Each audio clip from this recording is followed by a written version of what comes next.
وہ قبر انور جو ہے نا وہ اللہ کے عرش سے افضل ہے. عرش بھی مخلوق ہے, یہ مخلوقات کے درمیان کی بات ہو رہی ہے. مخلوقات سے اوپر الوہیت کی طرف جائیں گے تو وصف شرک پیدا ہوگا, اور وصف شرک جب آئے گا تو آپ پھر مقام رسالت سے اوپر جا رہے ہیں, یہ شرک ہو جائے گا, اس سے رکیں گے. ہاں جب مقام مخلوقات کا ہوگا تو مخلوقات چاہے کرسی کو کوئی اچھا کوئی کعبۃ اللہ کہے کعبۃ اللہ کرسی سے افضل ہے, عرش سے افضل ہے, وہ مشرک ہو جائے گا؟ نہیں. اللہ کی جو ہے شان میں تنقیص ہو جائے گی؟ نہیں. کیوں؟ مخلوقات تینوں مخلوقات ہیں اللہ کی, اللہ نے بنائی ہیں, عرش کرسی اور کعبہ. کرسی اور عرش دونوں ایک ہیں, ان دونوں میں سے افضل کون ہے؟ کرسی افضل ہے یا عرش افضل ہے؟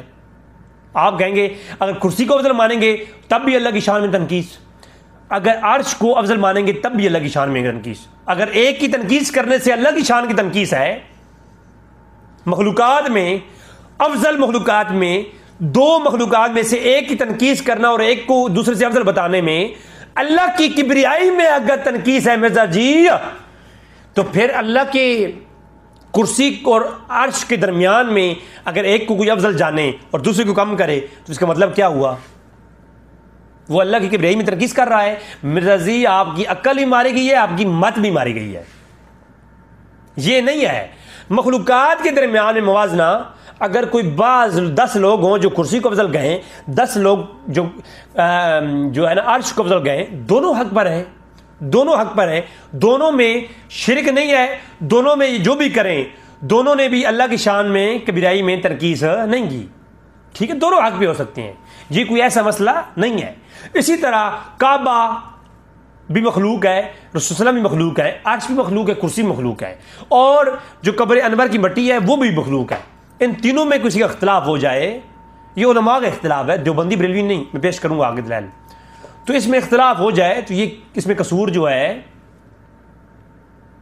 اس میں اللہ کی کبریائی میں کوئی تنقیص نہیں ہے, کوئی شرک نہیں ہے, یہ مخلوقات کے درمیان کا مسئلہ ہے.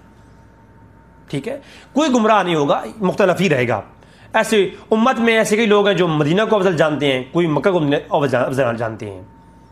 بخاری مسلم ترمذی میں روایتیں ہیں اور باپ ہیں برے برے, کعبہ افضل ہے یا جو ہے نا مدینہ افضل ہے, دونوں میں اختلاف رہا. امام مالک کا تو ابھی میں کال پیش کروں گا اور دلائل بھی. تو اب اس میں آپ کیا کہیں گے؟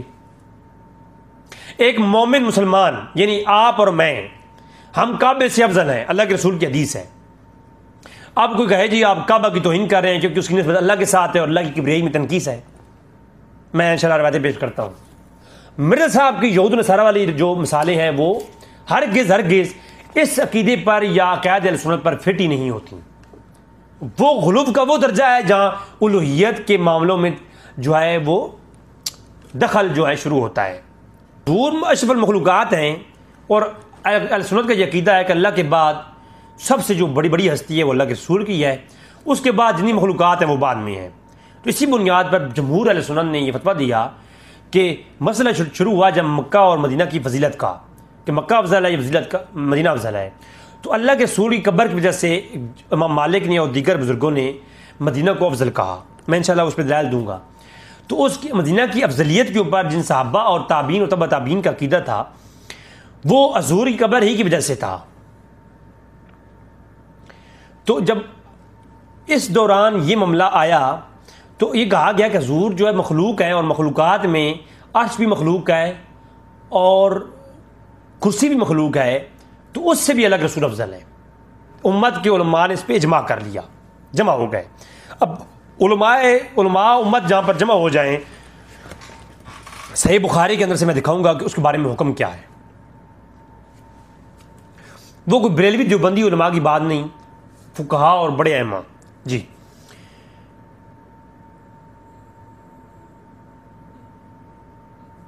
تو مرزا صاحب نے جو پہلے ایک کلپ میں یہ دعویٰ کیا تھا اور ریسرچ پیپر کے اندر بھی یہ بات لکھی کہ اللہ کی کبریائی کے اندر تنقیص ہوتی ہے اگر یہ عقیدہ بیان کیا جائے کہ عرش سے افضل ہے, قبر کی مٹی عرش سے افضل ہے. اگر مرزا کہے جی نہیں قبر کی مٹی کو عرش سے افضل ماننے میں کوئی گمراہی نہیں ہے, تو پھر مرزا صاحب نے اس مسئلے کو اٹھایا کیوں ہے, اور کیوں کہا ہے کہ یہ قرآن و حدیث سے مبنی میں جو ہے نا یہ اللہ کے رسول کی طرف جھوٹ ہے اور غلط عقیدہ ہے. اس عقیدے کو غلط کہنے کے لیے مرزا کے پاس کون سا ایویڈنس ہے؟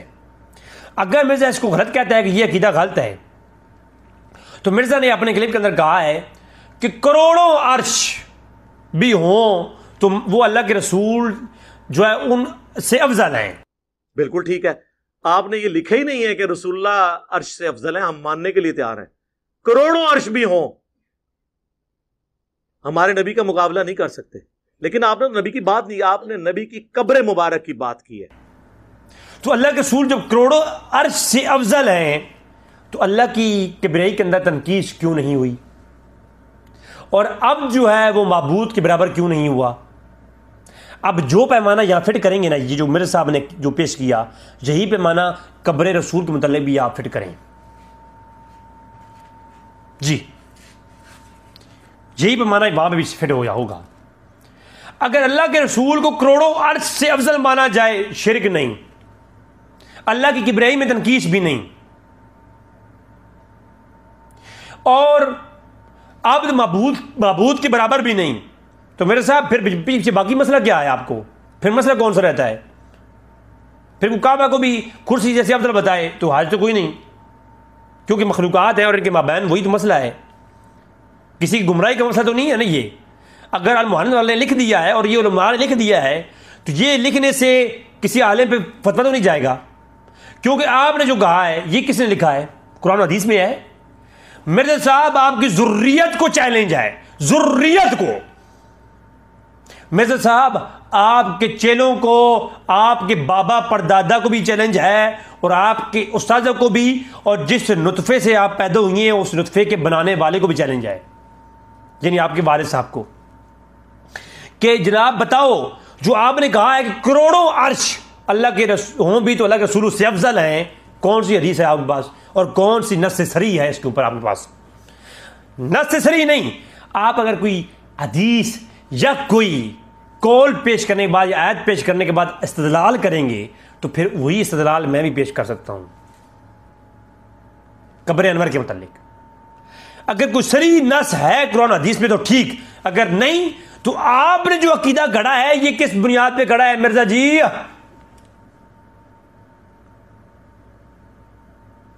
علماء جو بند نے قبر انور کو افضل کہا کرسی سے اور عرش سے، تو وہ ان کے متعلق تم نے کیے کومنٹس، اور آپ نے اللہ کے رسول کو افضل کہا عرش سے، تو مجھے بتائیں آپ کے پاس کون سی دلیل ہے؟ کوئی دلیل ہے قرآن و حدیث میں؟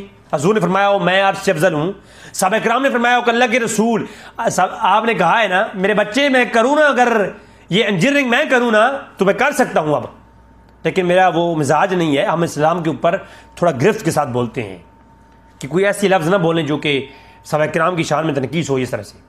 اب کسی صحابی کو نہیں معلوم تھا کہ حضور جو ہے وہ عرش سے افضل ہیں، تو وہ بیان کرتے کہ حضور کے رسول عرش سے افضل ہیں۔ بات سمجھا رہی ہے؟ تو اللہ نے قرآن میں آیت بیان کرتا کہ محبوب تو عرش سے افضل ہے، کوئی ہے نص نہیں ہے، تو پھر آپ نے جو عقیدہ بنایا ہے وہ کیسے بنا لیا مرزا جی؟ مرزا جی لگتا ہے آپ کے بھی ٹگیاں ٹنگا تے پولیس مقابلے، ٹھیک ہے؟ تو حضور جب کروڑوں عرشوں سے افضل ہے بقول آپ کے، تو اس میں آپ پاس دلیل نہیں ہے، تو اسی طرح کوئی اور عقیدہ رکھ لے قبر کے متعلق، حالانکہ یہ عقیدہ کوئی اور نہیں، امام مالک اور میں پیش کرتا ہوں آگے قید بھی۔ اچھا،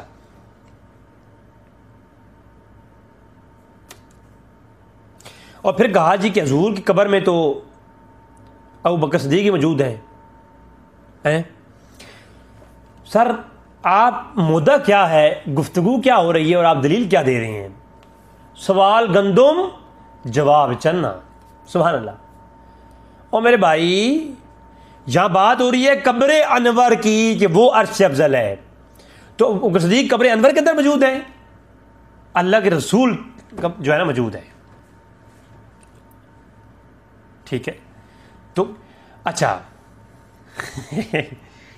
کہتا ہے کہ حضور کے جسم پر تو کفن ہے، تو کفن مبارک جو ہے وہ مٹی سے ٹچ ہے، حضور کا جسم تو ٹچ نہیں ہے۔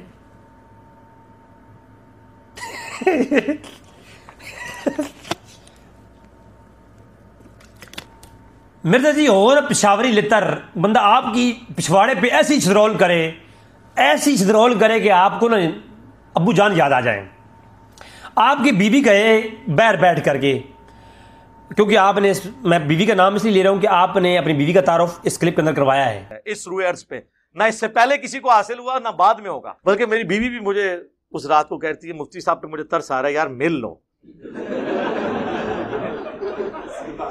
میں نے کہا نا اس طریقے سے نہیں. آپ نے کہا ہے کہ بیوی نے کہا ہے جی کہ مفتی صاحب بیچارے آئے ہوئی ہیں جیل کے اندر، انسان مل ہی لو. تو میں آپ کی بیوی کی مثال اس لیے دے رہا ہوں، ورنہ ہمارا یہ مزاج نہیں ہے جیسا آپ کا مزاج ہے، ٹھیک ہے. لیکن مجبور ہے آپ کے مزاج کے مطابق ہی آپ سے گفتگو کرنے میں، پھر بھی کوشش کرتا ہوں کہ علمی بات ہی ہو. تو مرزا جی آپ کی بیوی باہر بیٹھ گئے، محمد علی مجھے ٹھنڈ لگ رہی ہے. تو وہ بیوی کس کا مفہوم کیا ہوگا کہ وہ ٹھنڈ کپڑوں پر لگ رہی ہے یا ہاں مرزا جی میں نہیں کرتا، چھوڑ دیں جی، چھوڑ دیں، نہیں کرتا، میں نہیں کرتا، میں بالکل خدا کی قسم ہماری، اگرچہ میں خانہ سخن کا گدائے جدید ہوں، ہر رنگ کی شراب پیالے میں ہے میرے بچے اگر انجینئرنگ کرنے پہ ہم آ گئے نا تو تمہیں اپنی نسلوں کو بھی منع کر دینا ہے کہ ایسی حرکت نہیں کرنی. میں اب اس مسئلے کو میں سمجھاتا آپ کو، آپ کی بیوی کو سامنے رکھ کے نا، جو آپ نے کہا ہے نا کہ حضور کے جسم پر تو وہ کفن ہے، میں سمجھاتا وہ آپ کا ہی اصول، لیکن نہیں سمجھاؤں گا کیونکہ ہمارے بزرگ ہیں، ہمیں وہ سمجھاتے ہیں. حضور کے بارے میں قرآن میں ہے لا اقسم بہذا البلد وانت حل بہذا البلد. اے محبوب جہاں پر آپ قدم پڑتے ہیں اس قدموں سے جو لگنے والی مٹی ہے اس کی قسم ہے، اس شہر کی قسم ہے، ان گلیوں کی قسم ہے. تو اب کوئی یہ کہے کہ اللہ کے رسول کی پاؤں میں تو جوتیاں ہوا کرتی تھیں، تو قدم سے کیا مراد ہے؟ حضور قدم تو لگتے نہیں تھے. اگر میرے صاحب کا کوئی قتل کر دینا تو قتل کرنے کے بعد ان کی لاش ایک مٹی سے بھری ہوئی مٹی سے ملے، ان کے کپڑوں پر کل مٹی لگی ہوئی ہو، تو اب کہا جائے کہ مرزا صاحب پر جو ہے مٹی لگی ہوئی ہے تو اس کا مفہوم کیا ہوگا کہ مرزا صاحب کے کپڑوں پر مٹی لگی ہوئی ہے یا مرزا صاحب کے جسم پر؟ تو جب جو لباس ہوتا ہے نا، یہ یعنی حکم لباس ہو.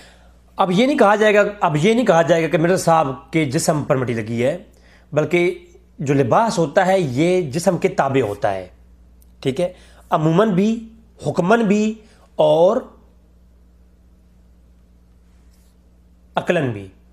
جیسے آپ کے کپڑوں کے اوپر کہیں کوئی آپ کو ہوا لگ رہی ہو، ہوا، تو آپ یہ کہیں گے کہ ٹھنڈ جو ہے، میں یہ کہوں کہ مرزا صاحب جو ہے وہ چھینے بیٹھے ہوئی ہیں اور ان کو ہوا لگ رہی ہے، تو اس کا مطلب یہ نہیں ہے کہ مرزا صاحب ننگے بیٹھے ہوئے ہیں، ٹھیک ہے. اس کا مطلب یہ ہوگا کہ مرزا صاحب نے کپڑے پہنے ہوئے ہیں تو کپڑوں پر ہوا لگ رہی ہے، لیکن جو کپڑے ہیں وہ جسم کے تابع ہیں. جو لباس ہوتا ہے وہ حکم جسم میں ہوتا ہے، جو کفن ہوتا ہے وہ حکم جسم میں ہوتا ہے. تو یہ عقلاً بھی، عموماً بھی اور حکماً بھی یہی حکم ہے. بات سمجھا رہی ہے نا؟ ٹھیک ہے. تو اگر جو ہے اسی طرح آپ دیکھیں میت کا اور جو کفن کے احکام ہیں وہ بھی ایک ہیں، ٹھیک ہے. تو جو کفن ہوتا ہے وہ تحت المیت ہوتا ہے. اس کے اوپر میں علمی کلام کر سکتا ہوں انشاءاللہ. میں نے کہا نا کہ اس پہ جب الگ سے کلپ بناؤں گا، ابھی اس ویڈیو جواب دے رہا ہوں، ویڈیو کے علاوہ اس عقائد کی جب کلپ بناؤں گا تو میں انشاءاللہ اور میں چیزیں آئیں گی. جب لباس کی بات ہوتی ہے تو لباس جو ہوتا ہے وہ یعنی حکم جو ہے وہ کیا ہوتا ہے، وہ وجود پر ہوتا ہے. جو لباس کا حکم وجود کے ساتھ ہوتا ہے. جیسے کہ تو مرزا صاحب جو ہیں ان کو اس حدیث کی جو ہے نا وضاحت کرنی پڑے گی.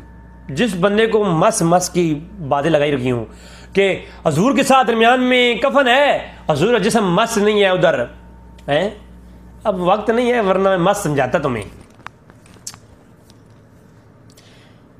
ویسے ایک سوال ہے میرا بھی کہ میرے صاحب یہ جو کرسی ہے اللہ کی، کیا وہ اللہ کے ساتھ مس ہے؟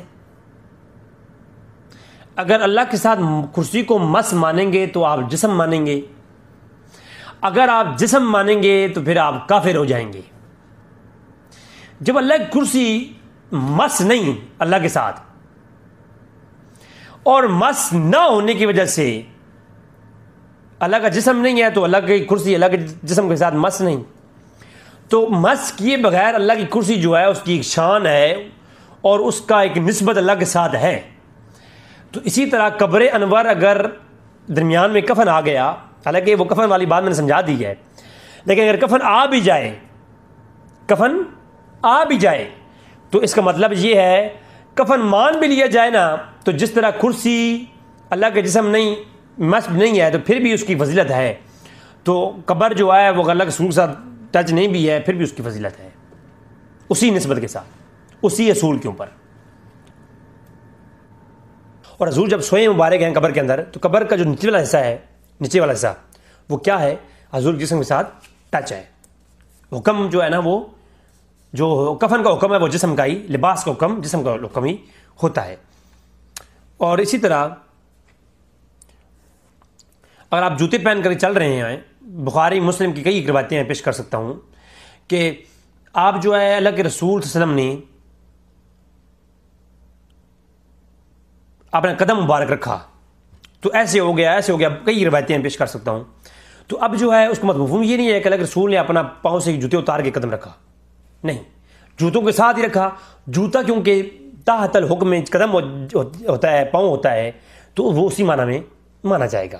اسی طرح لباس جو ہے وہ تحت الجسم ہوتا ہے. عقیدہ تبرک کو لے رہے ہیں تو کس بنیاد پہ لے رہے ہیں؟ کیونکہ تاثرات تابع حکم مس ہے کہ جب مس ہو جائے تو وہ حضور کے جسم کے تابع ہے وہ چیز جگہ. میں مثال قرآن میں آپ دیکھیں، جب قمیض یوسف چلی تو وہ قمیض یوسف علیہ السلام کی جب تھی تو وہ خارج ہو گئی یوسف سے، پھر وہ یعقوب کے پاس کنعان میں پہنچی. اب آپ دیکھیں کہ جب وہ مصر سے کنعان کے اندر یعنی یعقوب علیہ السلام کے پاس قمیض آئی تو وہ اب قمیض یوسف علیہ السلام کے جسم کے ساتھ نہیں تھی، لیکن خوشبو جسم کی آ رہی تھی اور اس سے پھر وہی فائدہ بھی حاصل ہوا. تو کیا ہوا کہ وہ چیز، وہ قمیض بھی جو ہے نا اس کو کیا شان مل گئی. ٹھیک ہے، تو وہ قمیض بھی ایک عام شخص سے افضل ہے اور اس سے فائدے بھی حاصل ہوتے ہیں، آنکھیں بھی ٹھیک ہو جاتی ہیں. وہ میرا موضوع نہیں ہے. اچھا خیر، میں سمجھتا ہوں یہ انبیاء کے بھی کچھ جو ہے نا فتوی لگانے والا کوئی آ جائے گا کہ انبیاء کے عقیدے بھی مشرکانہ تھے. ایک بے جان چیز جو نفع دے سکتی ہے، فائدہ دے سکتی ہے، اس کو ایک نبی اٹھا کر کے آنکھوں لگا رہا ہے، اس کی بنائی بھی آ رہی ہے اور دوسرا نبی بھیج رہا ہے. اللہ پر میں اس پہ کام کروں گا انشاءاللہ، تھوڑا وقت آنے دیں. اچھا، تو حقیقتاً بس اتنی مثالیں کافی ہیں، میں اس پہ بہت دلائل دے سکتا ہوں کہ جو لباس ہوتا ہے وہ تحت الحکم تابع ہوتا ہے جسم کے. تو حضور کے جسم کے ساتھ جو جگہ ٹچ ہے، یعنی کفن کے ساتھ جو ٹچ ہے، کفن حضور کا جسم ہے اور جو کفن کے ساتھ ٹچ ہے وہ ساری جگہ کیا ہے؟ وہ قبر انور ہے. وہ مٹی جو ہے وہ عرش سے افضل ہے. جس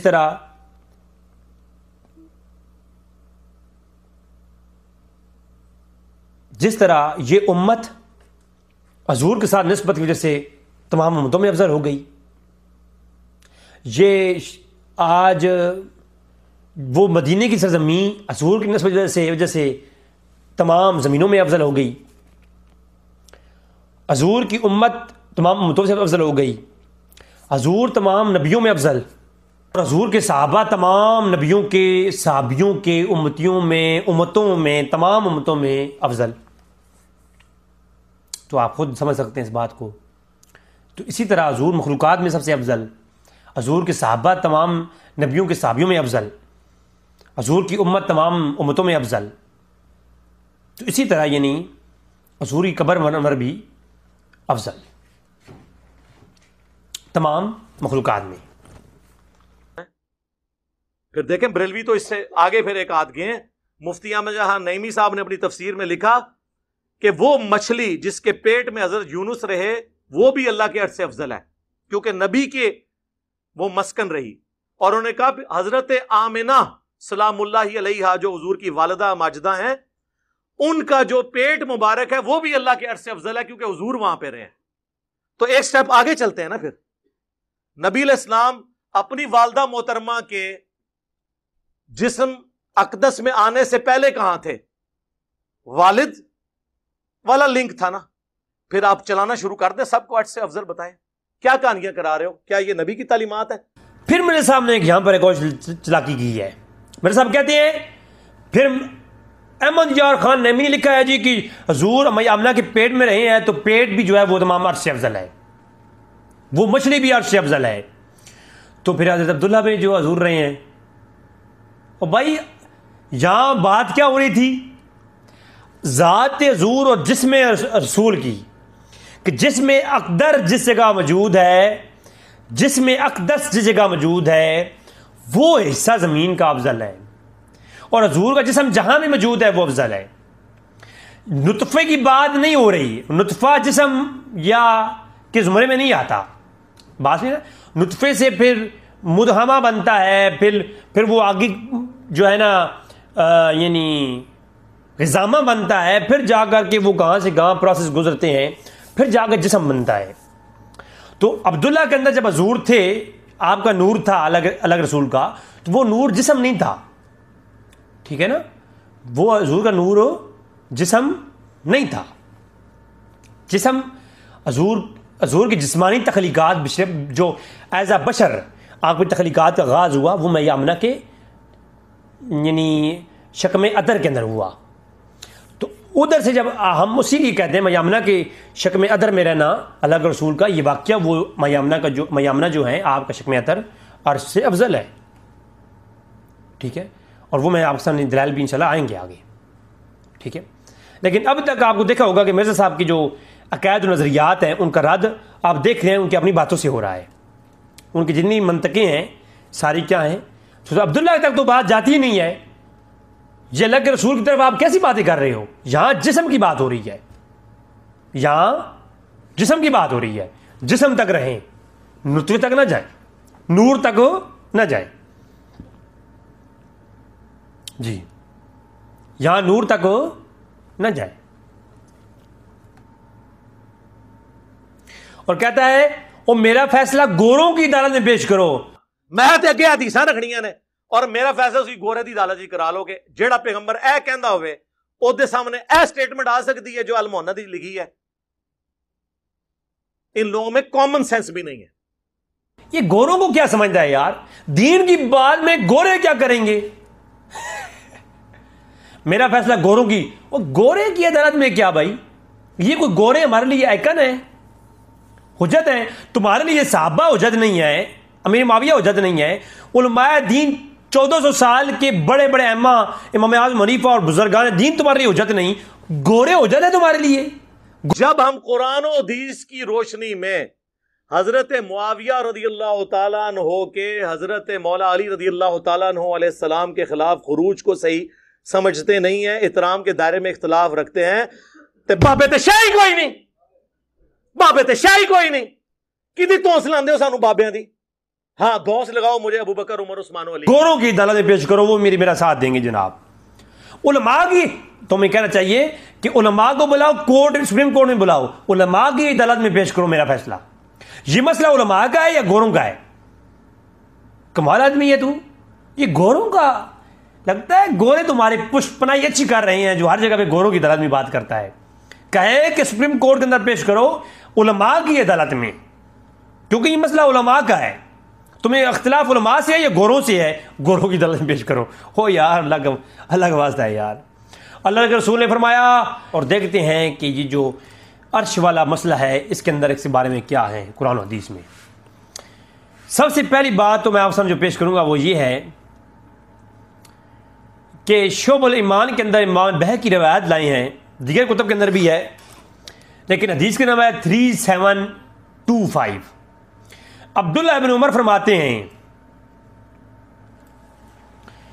اب یہ وہ روایتیں پیش کروں گا جن روایتوں سے بڑے بڑے محدثین نے یہ ثابت کیا ہے کہ کعبہ, کیونکہ پہلا مسئلہ کیا ہے کہ اللہ کے رسول کعبہ, اللہ کے رسول کی جو قبر ہے نا, جو جسم ہے قبر ہے, وہ قبر جو ہے اللہ کی رسول کی کعبہ سے عرش سے افضل ہے, کرسی سے بھی. تو پہلے ہم کعبہ کو دیکھتے ہیں کعبہ سے افضل ہے کہ نہیں, اور پھر عرش کو دیکھتے ہیں. تو شعب ایمان اندر روایت ہے، عبداللہ بن عمر روایت کرتے ہیں کہ اللہ کے رسول نے فرمایا کہ اللہ تعالیٰ کے نزدیک مومن کی جو عزت ہے اے کعبۃ اللہ تجھ سے زیادہ ہے. تو کعبۃ اللہ سے ایک مومن افضل ہے. جب ایک مومن کعبۃ اللہ سے افضل، روایت کے اندر موجود حضور کی حدیث، عبداللہ ابن عمر رفیع دین والی روایتیں روایت کرنے والے راوی، انہوں نے روایت کیا کہ اللہ کے رسول نے فرمایا اے کعبۃ اللہ، اللہ کی قسم تجھ سے ایک مومن شخص کی حرمت زیادہ ہے. تو جب مومن شخص، ایک عام مومن، آپ اور میں کعبۃ اللہ سے افضل، تو مجھے بتائیں جس قبر کے اندر اللہ کی رسول تشریف فرما ہے وہ کعبۃ اللہ سے افضل ہوئی کہ نہیں؟ بتائیں مجھے. اگر نہیں ہوئی تو وہ منطق پیش کریں مرزا صاحب کس منطق کے تحت نہیں ہوئی. یہ میں نے روایت پیش کی ہے شعب الایمان امام بہقی کی. اگلی روایت سنن ابن ماجہ، روایت کا نمبر ہے 3931. ٹھیک ہے، زبیر احمد صحیح کی اس کے اوپر تحقیم. عبداللہ بن عمر روایت کرتے ہیں اللہ کے رسول صلی اللہ علیہ وسلم کو کعبۃ اللہ کا طواف کرتے ہوئے دیکھا گیا. آپ نے فرماتے ہوئے سنا اے کعبہ تو کتنا عمدہ ہے، تیری کتنی خوشبو ہے، تو کتنا عظیم ہے، تیری حرمت کتنی زیادہ ہے. قسم ہے اس ذات کی جس کے ہاتھ میں محمد کی جان ہے. مومن کی جان و مال کی حرمت اللہ کے نزدیک تیری حرمت سے زیادہ ہے، اور ہمیں مومن کے بارے میں نیک گمان ہی رکھنا ہے. اب نیک گمان کا مفہوم بتا رہا ہے سنن ابن ماجہ کی روایت ابواب الفتن کہ ایک وہ شخص جو گناہگار سے گناہگار ہے، جس کے بارے میں ہمیں نیک گمان رکھنا ہے مومن کے بارے میں، ایک مرزا انجینئر جیسا جاہل اور ناگوار اور برے درجے کا جہل اور شیطانی قسم کا شخص، اس کے بارے میں ہم نے ایک نیک گمان رکھنا ہے. حضور کی حدیث ہے. اور ایک نیک گمان جس مومن کے بارے میں آپ رکھیں گے وہ مومن کعبۃ اللہ سے افضل، یعنی مرزا انجینئر کعبۃ اللہ سے افضل. مرزا انجینئر کعبۃ اللہ سے افضل حدیث کی روشنی میں مجھے بتائیں جس منبر پر اللہ کے رسول بیٹھے اور جس جگہ اللہ کے رسول چلے اور جس قبر میں حضور تشریف فرما ہے وہ قبر، اور جس مسجد نبوی میں، یہ مسجد مسجدوں کی سردار ہے، جس مسجد میں اللہ کے رسول نماز پڑھی، تو جس قبر میں حضور دفن ہوئی ہے، یہ تمام چیزیں جو ہے مومن سے اور کعبۃ اللہ سے افضل ہیں کہ نہیں؟ خدا کی قسم آپ بتائیں. میں اس ٹاپک پہ چلوں نا کہ مسجد نبوی کی جو ہے نا تمام مسجدوں سے افضل. ٹھیک ہے، تو اب یہ بات روانگی کے ساتھ نظر آ رہی ہے کہ کعبۃ اللہ سے ایک مومن کتنا افضل ہے. اگلی روایت عبداللہ ابن عمر ہی روایت کرتے ہیں کہ سنن ترمذی کے اندر کتاب البر والصلاۃ باب ما جاء فی تعظیم المومن، ایک پورا چیپٹر قائم کیا ہے امام ترمذی نے. کئی ایک روایتیں لائی ہیں، میں ایک روایت یا دو روایتوں کا مفہوم پیش کر دیتا ہوں. حضرت عبداللہ ابن عمر روایت کرتے ہیں کہ اللہ کے رسول منبر پر تشریف فرما ہوئے اور بلند آواز پکارا اور فرمایا اے اسلام لانے والو، زبانی لوگوں کی جماعت، ان کے دلوں تک ایمان نہیں پہنچا، مسلمانوں کو تکلیف مت دو، ان کو آر مت دلاؤ، ان کے عیب تلاش مت کرو. مرزا صاحب کو اللہ کے رسول کا بیان، اے مرزا تو علماء پر ان کو آر مت دلا، ان کے نکیس، ان کو تکلیف نہ دے، ان کے نکیس اور عیب تلاش نہ کر. اللہ کے رسول بیان کر رہے ہیں. اس لیے کہ جو شخص اپنے مسلمان بھائی کے عیب ڈھونڈتا ہے اللہ تعالیٰ اس کے عیب ڈھونڈتا ہے، اور اللہ تعالیٰ کے نے جس کے عیب کو ڈھونڈا اسے ذلیل اور رسوا کر دیا، جیسا کہ مرزا کو کر دیا، اگرچہ وہ اپنے گھر کے اندر ہو. اور راوی کہتا ہے ایک دن ابن عمر نے کہا، خانہ کعبہ کی طرف اللہ کے رسول نے کہا کہ کعبہ تم کتنی عظمت والے ہو، تمہاری حرمت کتنی عظیم ہے، لیکن اللہ کی نظر میں مومن کی حرمت تجھ سے عظیم تر ہے. اور امام ترمذی کہتی ہیں یہ حسن حسن کی روایت حسن ہے، اور ہم صرف حسین بن واقد کی روایت کو ہی جانتے ہیں، پھر آگے مزید کلام کیا ہے۔ جس کعبے کو نسبت ہوئی تو کعبہ جو ہے وہ افضل ہو گیا، تمام مساجد میں کعبہ افضل، تمام مساجد میں کعبہ افضل ہو گیا جب کعبے کو نسبت ملی۔ لیکن جب نسبت مومن کو ملی تو مومن کعبہ سے افضل ہو گیا۔ یہ نسبت کی ساری چیزوں کی افضلیت نسبت کے ساتھ جڑی ہے۔ پھر جب نسبت ملی قبر کو رسول انور کی تو وہ قبر اس کعبہ سے بھی افضل، ٹھیک ہے۔ جب صاحب قبر کعبہ سے افضل، کیونکہ آپ اور میں جب کعبہ سے افضل ہیں تو اللہ کے رسول تو کعبہ سے افضل ہی ہے نا، تو پھر اللہ کے رسول جب کعبہ سے افضل، جس کمرے میں جس گھر میں وہ رہ رہے تھے وہ گھر بھی، ام عائشہ کا حجرہ بھی کعبہ سے افضل، بالکل ٹھیک ہے۔ جس مسجد میں گئے وہ مسجد اللہ کے رسول کی مسجد کعبہ سے افضل، بات سمجھا رہی ہے نا؟ اللہ کے رسول کعبے سے افضل، کعبہ تمام مساجد سے افضل، اللہ کے رسول کعبے سے افضل، مومن کعبے سے افضل۔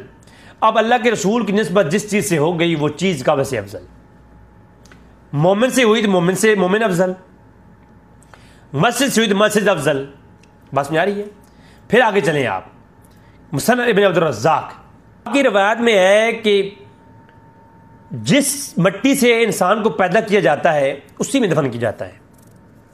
ہر انسان دنیا میں جس مٹی سے اس کا خمیر لیا گیا نا تو اسی مٹی میں دفن کیا جاتا ہے۔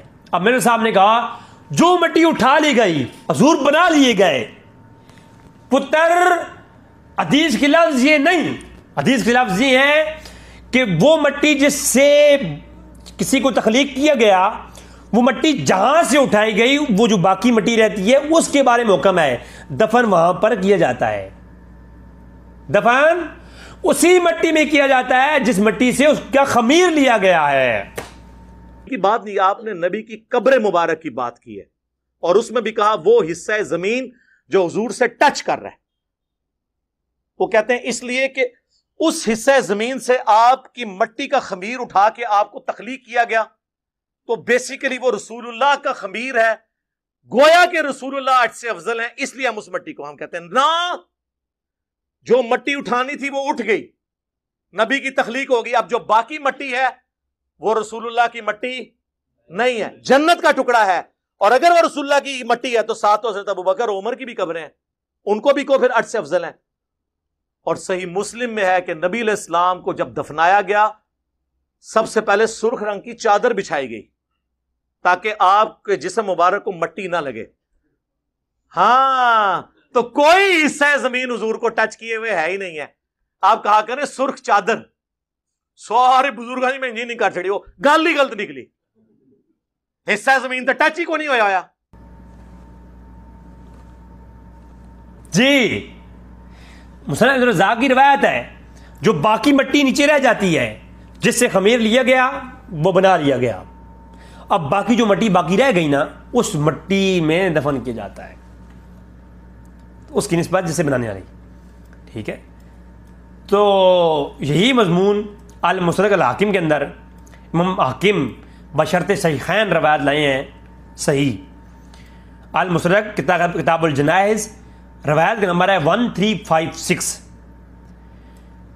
ابو سعید خدری رضی اللہ تعالیٰ فرماتے ہیں، نبی ابو سعید خدری رضی اللہ تعالیٰ نے جو ہے روایت کیا کہ اللہ کے رسول کے ساتھ صحابہ کرام جا رہے تھے، ایک میت پڑی ہوئی تھی اور قبر کھودی ہوئی تھی، تو اللہ کے رسول نے فرمایا یہ کسی قبر ہے؟ تو فرمایا یا رسول اللہ یہ فلاں حبشی غلام کی قبر ہے۔ تو اللہ کے رسول نے فرمایا کہ اللہ کے سوا کوئی عبادت کے لائق نہیں، اللہ کے سوا کوئی عبادت کے لائق نہیں، زمینوں اور آسمانوں میں اللہ کے سوا کوئی عبادت کے لائق نہیں، اس قبر کی مٹی والے کی طرف اس کو بھیج دیا گیا جس سے اسے پیدا کیا گیا تھا۔ اب میرے صاحب کا وہ مفہوم باطل ہو گیا، عاطل ہو گیا جو میرے سامنے لیا تھا کہ قبر کی مٹی نکالی، اٹھائی اور لے گئی، اوپر چلی گئی، حضور بن گئے اس مٹی سے، اب جو مٹی باقی رہی وہ کہاں سے ہو گئی؟ تو وہ وہاں یہاں سے ہو گئی، اس حدیث سے ہو گئی، ٹھیک ہے۔ جو مٹی باقی ہے اسی میں اس نے آنا ہے اور یہ اسی مٹی کی نسبت اس کے ساتھ ہے۔ اس پہ کئی ایک روایتیں میں پیش کر سکتا ہوں کہ حضور کے خمیر کا اور آدم السلام خمیر کا جو حصہ بچ گیا اس کا کیا ہوا. مستدرک کے حاکم کے اندر کئی ایک روایتیں ہیں کہ خمیر کا حصہ بچتا بھی ہوتا ہے نا کچھ. حالانکہ یہ خمیر میں اپنی ذاتی بات بتاؤں, کچھ باتیں ہوتی ہیں جن میں آپ اپنی استدلال کر سکتے ہیں, کیا اسرائی کر سکتے ہیں کہ مرزا کا جو قیاس تھا وہ جمہور کے خلاف تھا, تو میرا جو قیاس ہے اس پہ جمہور کا قول ہی نہیں ہے. میرا اس پہ یہ موقف ہے کہ اس خمیر سے مراد کوئی نورانی دنیا کی مٹی, اس مٹی میں کوئی نورانیت کا جو روحانی جو مٹی کا خمیر روحانی ہے نا وہ مراد ہے. یہ جو ہمارے نظر آنے والی مٹی ہے مادی مٹی, اس سے وہ خمیر مراد نہیں. میرا ماننا یہ ہے. بہرحال علماء کی اپنی تحقیقات ہیں, میں اس پہ کلام نہیں کروں گا, میں ایک بات کر رہا ہوں. بہرحال مرزا کا جو قانون ہے اور جو مرزا کا جو قول تھا وہ باطل ہو گیا ان 2-3 روایتوں کی روشنی میں. اور بھی روایتیں ہیں, میں کئی ایک روایتوں کو جو ہے وہ کر سکتا ہوں کہ جو مٹی ہے اس کا تعلق اللہ کے رسول کے ساتھ ہے. عقلی طور پر میں نے دلائل دے دیے پہلے, ٹھیک ہے, کہ جو کفن ہوتا ہے وہ لباس جو ہے نا جسم کا تابع ہوتا ہے, جیسا کہ نماز کے پڑھنے میں, احکام میں, دیگر احکامات میں, اور قول میں, عقل میں. جیسے کہ میں نے بتایا کہ مرزا کی بیوی کو ٹھنڈ لگی ہو تو اگر وہ کہیں کہ علی مرزا مجھے ٹھنڈ لگ رہی ہے, تو ٹھنڈ سے مراد کپڑوں کے اوپر ٹھنڈ نہیں ہوتی, یعنی فی نفسی ہی ٹھنڈ ہوتی ہے. تو اسی طریقے سے یہاں پر بھی. تو اب آپ دیکھیں حضور کے کفن سے مراد یعنی حضور کی قبر کی مراد قبر کی مٹی ہے. دیکھیں احکام قبر جو ہوتے ہیں, حدیث میں آیا ہے نا کہ قبر پر عذاب ہو رہا تھا, تو وہ قبر پر ہو رہا تھا یا میت پر ہو رہا تھا؟ درمیان میں تو کفن بھی ہے. انجینئرنگ کروں جی, میں کروں؟ نہیں, ہم نے قرآن اور حدیث کے ساتھ مذاق نہیں بنانا ہم نے, ورنہ حدیثوں میں ہم بھی کر سکتے ہیں. قبر والوں پہ عذاب ہو رہا تھا, فلاں جی قبر پہ عذاب ہوا, تو مجھے بتائیں کفن نہیں تھا؟ قبر میں شدید قسم کے سوالات ہوں گے. قبر جو ہے جہنم میں گڑھوں میں سے گڑھا بن جائے گی, جنت میں تو کفن کہاں ہوگا؟ مرزا جی نہ مرزا جی نہ, آپ کے جیسے ہم جو ہے محقق نہیں ہے نا, آپ بڑے محقق ہیں. آپ جو استدلال کرتے ہیں وہ ہماری عقل میں بھی نہیں ہوتا, کسی عالم کی عقل میں بھی نہیں ہوتا, اتنے اوپر سے جا کے آپ استدلال کرتے ہیں ماشاءاللہ.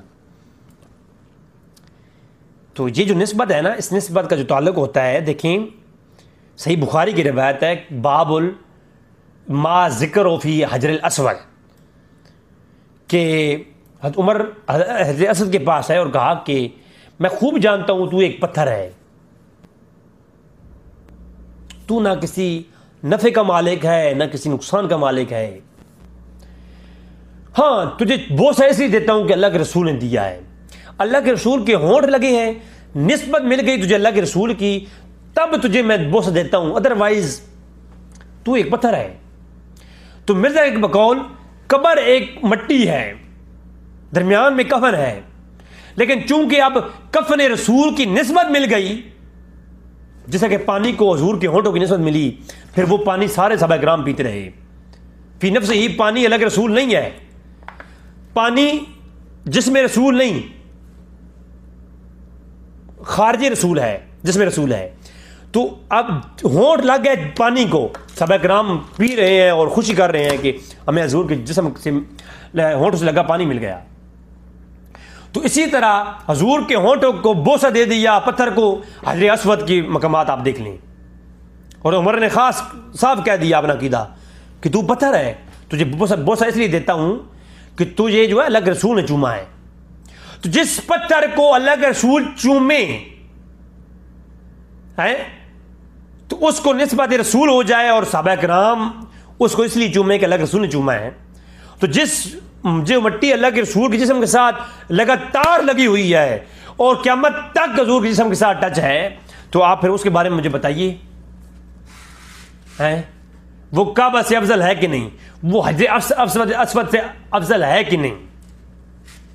ٹھیک ہے, تو وہ جو مٹی ہے وہ مٹی ضرور حضور کے جسم کے ساتھ مس ہے اور اس کا حکم اسی طرح کا ہے. کیا حضرت عمر کو یہ معلوم نہیں تھا کہ یہ کعبۃ اللہ کا گھر ہے, اور حجر اسود جو ہے وہ کعبۃ اللہ کا گھر ہے؟ کیونکہ حجر اسود جو ہے وہ